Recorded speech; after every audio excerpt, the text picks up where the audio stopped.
That incredible drama that unfolded in Alabama this week. David, you spoke exclusively with the family of Ethan. They are so grateful to have their little boy home, Elizabeth, as you know. Tonight, the first video of Ethan after being rescued and his 6th birthday party. And tonight, right here, the FBI reveals why they thought Ethan was about to die, why they made that call to move in and save the boy when they did. Few had ever heard of Midland City, Alabama, a peaceful southern town, population 2,300, a town that relies on its faith.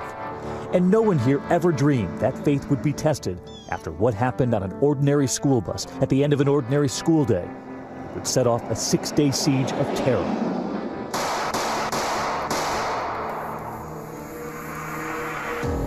It all began when bus driver Chuck Poland, 66 years old, known for calling the school children his kids, brought the bus to a halt, flagged down by Jimmy Lee Dykes, who lived along the bus route. Dykes would immediately make demands. He wanted 2 of the children on that bus.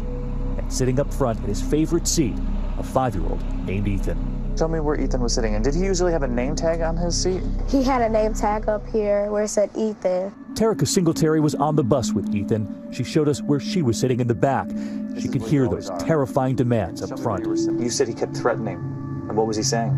He said, I'll harm y'all. I don't care. I just want 2 kids. It sounded like he was finna really kill us. I was like, she showed us how she and the other children crouched behind their seats, her fingers to her ears, afraid gunshots were coming. And as the driver tried to throw the bus in reverse, he was shot several times.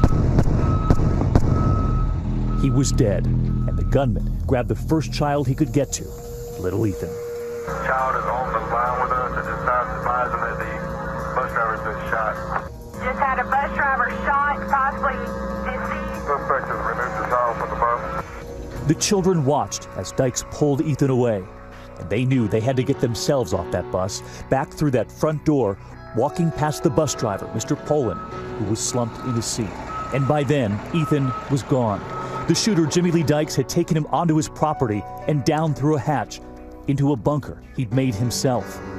2020 obtaining this video from the neighbor across the street, the first moments after police arrived.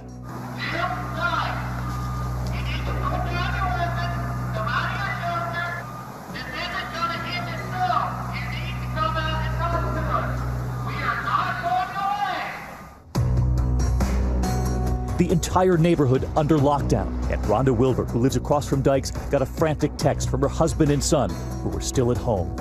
The text said, "Mean man finally did it. He shot the bus driver."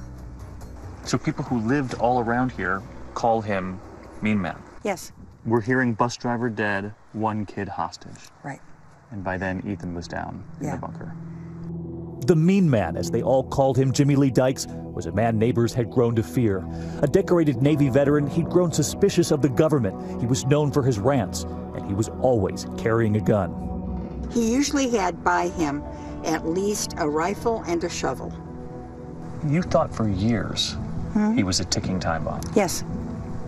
I don't think that there's a single person on the road that he didn't threaten to kill at one point or another. He threatened to kill you? Yes. He threatened to kill us all, yes. Now he was underground in that primitive bunker, just 6 by 8 feet, with Ethan, who we would all soon learn is autistic. Not only was his mother terrified for his safety, she was terrified how he might react, held underground by a stranger. You believe he had planned to take a child into that bunker? Yes, 100%. He had a very specific plan. He was very methodical, very detailed, and through our communications with the negotiators, he was very proud of his plan. That plan was just now playing out. The only way into that bunker, a trap door at the top. SWAT teams and negotiators began the careful task of trying to get Ethan out. Their only way to communicate at first, through a ventilation pipe into the bunker. At this time, we have no reason to believe that the child has been harmed. Pray. Pray. They could hear Dykes, and they could hear Ethan too, his crying. Could you hear Ethan upset? You could hear him upset and stuff. Crying? Yes. And for Ethan's mother, anguish. She could not hold her Ethan, the boy who loved to be hugged.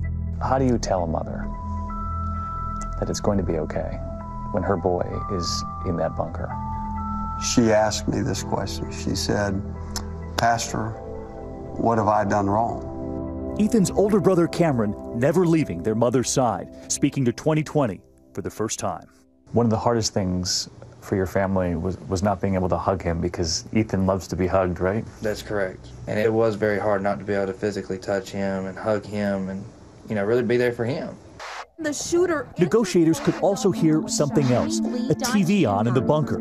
They knew there was another way to reach Dykes. The country was watching when you came out and you said, "Thank you for taking care of our child." I want to thank him for taking care of our child. You were talking to him? Yes. I was talking directly to him. So you knew exactly what you were doing in saying that? Yes, sir. You're trying to keep him calm? Yes, sir.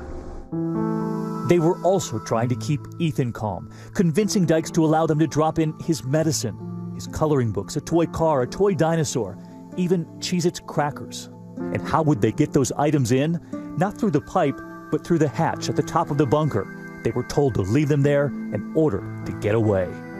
And he would reach out and grab the stuff. And they would listen for Ethan's reaction to the toys. Those were the only moments of joy. Yeah. But the clock was running and the hours had turned into days. The team frantically looking for more ways to watch Dykes, convincing him to allow a cell phone in. There was overhead surveillance, and somehow they had sneaked a camera into the bunker too.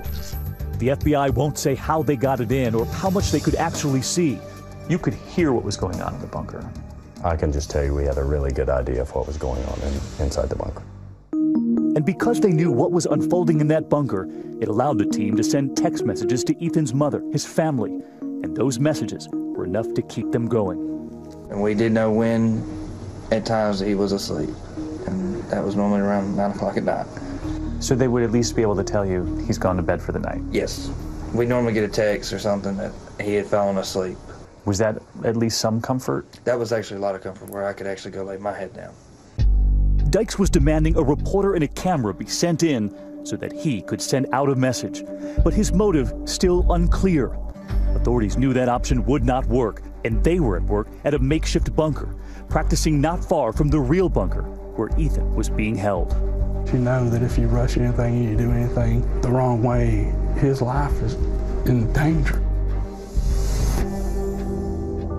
As the days wore on, nearly a week now in that bunker, Dykes was deteriorating, suddenly so fast they feared he would spiral out of control. How close do you think his mother was to losing Ethan? I thought he was going to die. We all thought he was going to die. He made it clear he was going to harm Ethan? He made it very clear that he was going to execute his plan, and that was the day.